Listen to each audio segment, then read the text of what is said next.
Fenêtre sur l'emploi, on parle recrutement dans l'industrie. L'industrie recrute, on l'entend beaucoup à travers les différents invités qui se succèdent ici. Et on accueille aujourd'hui Bruno Berthet. Bonjour Bruno, vous êtes président du groupe des industries métallurgiques. Comme son nom l'indique, c'est l'ensemble des entreprises qui à la fois recrutent, alors je dirais en période de rythme de croisière, c'est 100 000 recrutements par an. Sauf que là, aujourd'hui, vous vous retrouvez, en tout cas, vous êtes à la tête de cette organisation, à avoir des pénuries de recrutement. C'est-à-dire que vous ne trouvez pas les collaborateurs que vous cherchez. Est-ce que c'est bien ça, l'état des lieux en Île-de-France, pour le moins ? Alors, c'est bien ça l'état des lieux en Île-de-France. Ça traduit bien entendu avant tout un ressenti qu'il faut objectiver un petit peu. Vous disiez que en 100 000 en fait sur le périmètre national. En Île-de-France, on a un flux d'embauche dans le périmètre des industries métallurgiques qui est de l'ordre de 10 000 recrutements par an, c'est un ordre de grandeur. Et c'est vrai qu'aujourd'hui, la plupart de nos adhérents ressentent des vraies difficultés pour recruter sur un spectre très large de différents métiers. Alors, vous m'évoquiez tout à l'heure les centres de formation, les alternants, le gouvernement a mis le paquet. Rien qu'en Ile-de-France, c'est 4 000 par an qui sortent. Et on voit bien que par rapport aux 10 000 recrutements, le compte n'y est pas. C'est-à-dire que vous n'avez pas assez de jeunes qui sortent de formation pour répondre aux besoins. Alors, le compte n'y est pas, mais en fait, on ne compte pas tout à fait la même chose. 10 000, c'est 10 000 emplois. 4 000, c'est la formation par apprentissage. Il y a par ailleurs de la formation beaucoup plus académique, j'allais dire traditionnelle, même si ce n'est pas le bon terme. Et donc, on est malgré tout plutôt cohérent. Par contre, aujourd'hui, on est en phase plutôt de reprise économique, et c'est tant mieux.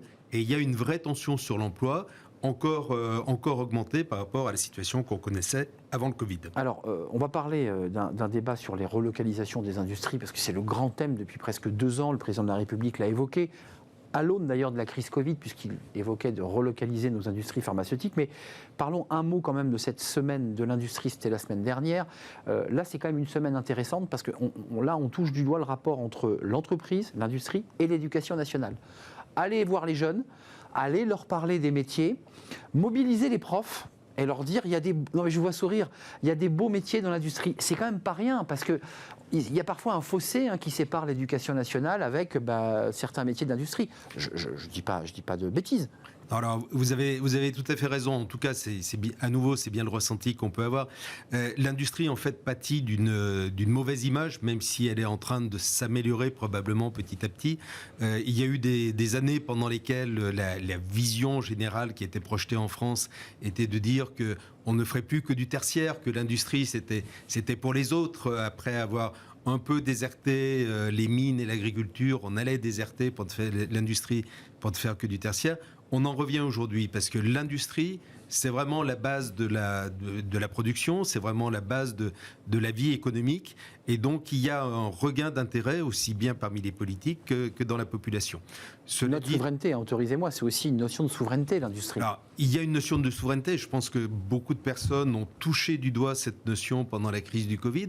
C'est vrai que quand la globalisation semble sourire à tout le monde, que la mondialisation permet d'avoir des objets peu chers venant de l'autre bout du monde en flux tendu de manière systématique, la question ne se pose pas. Et puis, soudainement, quand il y a disruption, on se pose la question de ce dont on a besoin, de ce qu'on devrait produire nous-mêmes et qu'on ne produit plus. On en est où de cette idée ? Parce qu'on a tous bien compris le débat philosophique qui est de dire qu'il faut rapatrier nos industries, recréer de l'emploi en France et faire en sorte que les produits soient vendus en cycle court ou à des distances raisonnables. Tout le monde a bien compris.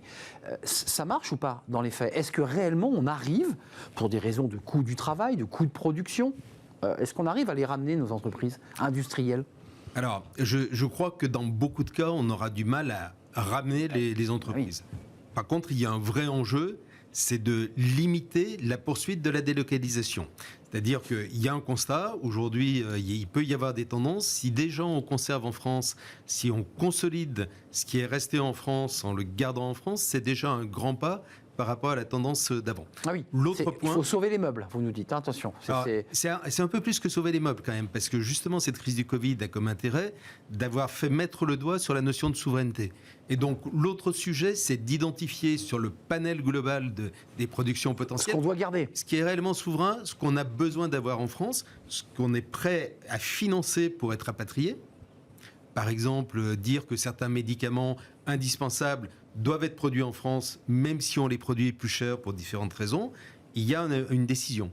Parce que ça fait partie de la souveraineté, la médecine, la santé, c'est notre souveraineté. Parce que ça fait partie effectivement d'objets de souveraineté. C'est une analyse que le ministère des Armées pratique depuis de nombreuses années. Qu'est-ce qui est souverain, qu'est-ce qui doit rester en France? Il y a ce qu'on appelle la base industrielle technologique de défense. Oui. C'est quelque chose qui existe. Ce sont des notions qui étaient moins partagées avec la plupart des autres ministères. Donc aujourd'hui, on se retrouve dans une situation où probablement on a laissé partir un peu trop de choses. Je vous repose la question, la semaine de l'industrie, c'est l'occasion de mobiliser les professeurs et les élèves. Absolument. J'ai quand même le sentiment que l'industrie a contourné le sujet, voyant qu'il y avait des difficultés de recrutement ou de mauvaise orientation. Ils ont créé leur propre centre pour former eux-mêmes en fait, leurs salariés ou leurs futurs jeunes salariés. C'est quand même un constat d'échec. Ça veut dire aujourd'hui que l'éducation nationale ne vous amène pas, entre guillemets, les futurs salariés qualifiés. Enfin, ça ne marche pas. Alors, je pense qu'il ne faut pas le... Je suis trop dur, je suis trop sévère, là? Oui, vous êtes un peu sévère. Je pense qu'il ne faut pas l'analyser comme une compétition, il faut plutôt l'analyser comme une complémentarité. Complémentarité entre les centres d'apprentissage et les lycées professionnels. Donc, les deux présentent des avantages, des inconvénients, selon les filières, selon les métiers dont on parle.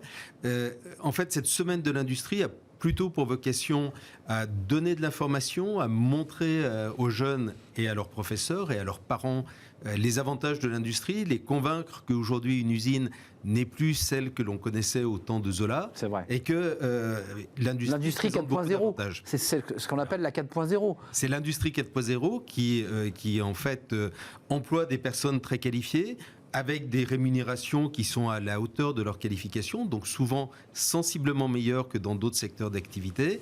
Et c'est une industrie dans laquelle beaucoup de métiers sont ouverts et peuvent être attractifs pour les jeunes. Donc vous dites aujourd'hui sur notre plateau, venez rejoindre nos industries, nos entreprises. D'abord, elles ont besoin de vous, parce que vous êtes venus aussi nous dire cela. Il y a du recrutement. En Ile-de-France, le bassin industriel est riche.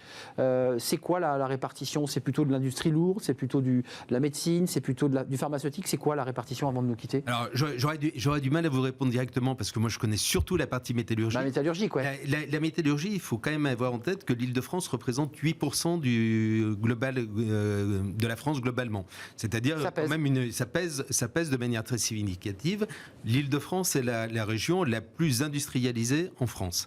On ne le dit pas assez. Préservons ça. Préservons l'industrie, parce que c'est le message que vous êtes venu passer. Merci. Tout à fait. Bruno Berthet, président du groupe des industries métallurgiques. Puis je précise, je ne l'avais pas dit en introduction, PDG au groupe RAFO, qui est une entreprise française équipementier pour l'aéronautique civile et de défense. Vous avez vu dans une vie antérieure des responsabilités au sein du ministère de la Défense. Merci de nous avoir rendu visite. C'est la fin de notre émission. J'ai été ravi, évidemment, de partager ce moment avec vous. Je serai là demain pour de nouvelles aventures. Merci à toute l'équipe. Merci à Kenny Denenbach, la réalisation. Merci à Samantha pour le son. Merci à Fanny Griesmer.